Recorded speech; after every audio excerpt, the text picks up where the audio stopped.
अध्यक्ष महोदय, यासोबत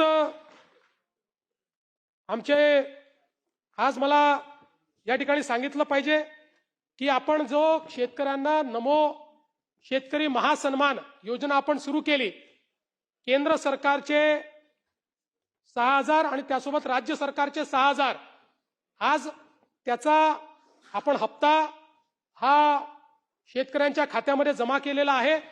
आजच दुपारी माननीय उपमुख्यमंत्री शिंदे साहेब, माननीय उपमुख्यमंत्री सुनेत्राताई, कृषी मंत्री, कृषी राज्यमंत्री यांच्या उपस्थितीमध्ये 90 लाख शेतकऱ्यांच्या खात्यामध्ये त्या ठिकाणी 1800 कोटी रुपये हे आपण जमा केलेले आहेत।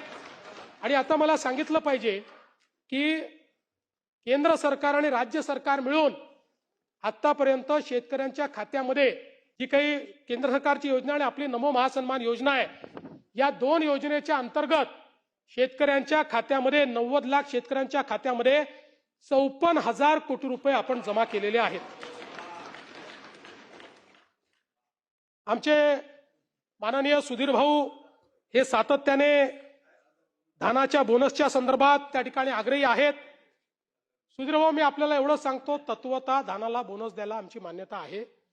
फक्त या वर्षीची सगळी परिस्थिती जी आहे त्याचं आकलन आम्ही करतो, कारण नाही धानालाही देऊ, ते अडचणीत ऑलरेडी गेले आहे, त्याचं नुकसान झालेलं आहे, पण धानालाही बोनस देण्यात येईल।